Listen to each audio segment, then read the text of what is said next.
मुझे नहीं पता, अगर तुम्हें जाना है तो जाओ। अब भला इस लड़की को क्या हो गया है? चलो चलते हैं। ठीक है। ये सच में चला गया। क्या यही है? इसे ढूंढते हुए मैंने कितने सारे मोटेल चेक किया। स्काई मॉडल है, सोचकर ही कितना अच्छा लग रहा है। मैं हान येना को दोबारा देखूंगा। लेकिन एक मिनट, उस घायल ने कहा था कमीने हकच्योल के पास एक गन है। अगर मैं ऐसे ही अंदर गया तो ये मेरे लिए बहुत खतरनाक साबित होगा। कुछ सोच पार्क, कुछ सोच। मिनजुन, क्या तुम राइफल पकड़ना चाहते हो? नहीं, उसे तुम अपने पास ही रखो। वैसे भी उसमें बस एक ही गोली बची है। उससे भी ज्यादा मैं तुम्हारे नॉर्थ कोरिया से भागने की कहानी को लेकर बहुत उत्सुक हूँ। तुमने हमें अब तक पूरी कहानी नहीं बताई है। अगर मैं सब कुछ बताने लगूं तो शायद कई दिन लग जाएंगे। चीन के रास्ते से निकलना बहुत मुश्किल रहा होगा। हाँ, बिल्कुल अपनी जिंदगी के लिए लड़ने जैसा था। क्या किस्मत है, हकच्योल और मिनजुन बाहर जा रहे हैं। साला उनके पास सच में बंदूक है। इसका मतलब इस बिल्डिंग में अब हान येना बिल्कुल अकेली है। अगर वहाँ वो दूसरा आदमी भी हुआ तो वो मेरे लिए ज्यादा बड़ा खतरा नहीं होगा। तो तुमने गन चलाना तभी सीख लिए थे जब तुम छोटे थे? बिल्कुल सही। मैंने नॉर्थ कोरिया से निकलते हुए सबसे पहली बार किसी को गन से मारा था। क्या सच में? मेरे चाचा पहले भागकर यहाँ आ गए और यहीं बस गए। उस वजह से मेरे पूरे परिवार को गद्दार करार दे दिया गया। मेरे माता पिता को कहीं ले जाया गया, उन्हें टॉर्चर किया गया और आखिरकार उनकी मौत हो गई। उसके बाद एक सिपाही था जो मुझे और मेरे छोटे भाई बहनों को लगातार सताता रहता था। एक दिन उसने मुझे इतनी बुरी तरह पीटा कि मैं लगभग मर ही गया था। पर जब एक पल के लिए उसने लापरवाही दिखाई तो मैंने उसकी बंदूक छीन ली और ट्रिगर दबा दिया। उसी दिन मैं अपने भाई बहन के साथ एक लंबे सफर पर निकल पड़ा। उस समय मेरी उम्र 12 साल थी। इनक्रेडिबल। क्या सभी नॉर्थ कोरियाई लोग तुम्हारी तरह मजबूत होते हैं? नहीं, बिल्कुल भी नहीं। नॉर्थ के हर व्यक्ति जीवित रहने का माहिर नहीं होता। अधिकतर लोग हमसे कमजोर, दुबले और छोटे होते हैं। सच कहूँ तो मैं भी कोई खास नहीं हूँ। मुझे बस उन 2 सालों तक कैसे भी जिंदा रहना पड़ा। क्या तुम कभी वहाँ वापस जाओगे? नहीं, कभी भी नहीं। तुम काफी परेशान लग रही हो। नहीं, मैं ठीक हूँ। ये बस मेरे दोस्त हैं। वो मेरी बात नहीं सुनते, खासकर मिनजन। वो काफी कमजोर है, लेकिन फिर भी वो बाहर जाकर अपनी लाइफ को रिस्क में डाल रहा है।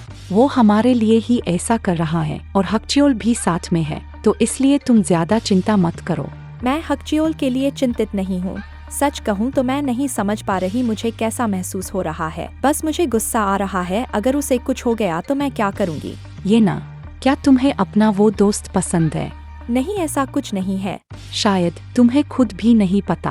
क्या मुझे सच में मिनजन पसंद है? ये तो हो ही नहीं सकता। क्या मैं हाल ही में उस पर जरूरत से ज्यादा ध्यान देने लगी हूँ? शायद किसी और की नजर से देखो तो ऐसा ही लगता होगा। बात उसे पसंद करने की नहीं है। बस बात इतनी सी है कि अभी वो अकेला है जिस पर मैं भरोसा कर सकती हूँ। ये ना, तुम काफी बदल गए हो। तुमने मुझ जैसे इंसान का भी ख्याल रखा। हाँ, मैं बदल गई हूँ। दुनिया खत्म हो गई और अचानक सब बराबर हो गए। ज़ॉम्बी एपोकेलिप्स से पहले मेरे पागल परिवार के अलावा मेरी जिंदगी लगभग सही थी। मेरे पास सब कुछ था जो मैं चाहती थी, पहनती भी वही थी। अगर मैं थोड़ी रेडी होकर बाहर निकलती तो दिन में 3-4 लड़के मुझसे बात करने की कोशिश करते। सच कहूँ तो कोई भी लड़का ऐसा नहीं था जो मुझे इग्नोर कर पाए, बस मिडिल स्कूल के एक लड़के को छोड़कर। तो यही वजह है क्योंकि मिनजुन ऐसे बर्ताव ही नहीं करता जैसे उसे मैं पसंद हूँ। बाकी सारे लड़के तो एकदम तुरंत मेरे पीछे पड़ जाते हैं, पर वो नहीं। उसे तो मेरे ऊपर पूरा लट्टू होना चाहिए था, मेरी अटेंशन के लिए मिन्नतें करनी चाहिए थी, पर वो तो बस चुपचाप बैठा रहता है जैसे कोई लकड़ी का पुतला, बिल्कुल बिना किसी इमोशन के। इसलिए मुझे समझ ही नहीं आता कि उसे मैं सच में पसंद हूँ या नहीं। वो लड़का अब अपने आप को बहुत ज्यादा स्मार्ट समझने लगा है, बड़ा घमंडी बन गया है। वहाँ कौन है? शायद हकच्योल और मिनजुन वापस आ गए। रुकिए जरा, है, जवाब दो मुझे, कौन है वहाँ? ये आवाज तो हान येना की है और उसके साथ एक दूसरी औरत भी है। मैं इस रूम पे निशान लगा देता हूँ। पहले मुझे दूसरे रूम को भी चेक कर लेना चाहिए। शायद यहाँ एक आदमी भी है। जिन भी रूम पर एक्स छापा है, शायद इसका मतलब ये है कि इसके अंदर इन्फेक्टेंट्स हैं। रूम 206 पर कोई निशान नहीं है। हाजुन, तुम यहीं पर रुको, मैं तुम्हारी मॉम को देखने जा रहा हूँ। कौन हो तुम? मैं उस कमीनी हान येना को ढूंढने आया हूँ। क्या? कौन हो तुम? तुझे ऐसे समझ में नहीं आने वाला। छोड़ो मेरे डैड को। अबे हट मच्छर। हनी, हाँ जून। रुकिए मैम, वो चाकू जो मुझे हाकचियोल ने दिया था। ये ना अंदर जाओ। कमीने मुझे बता और कौन है यहाँ पर? गंदी नाली की कीड़े, हिलना मत। मेरे पास एक गोली बची है और मैं उससे तेरी खोपड़ी फोड़ने वाला हूँ, पार्क सेओंगबिन। क्या इसे भी ऐसे ही समय पर बिगड़ना था?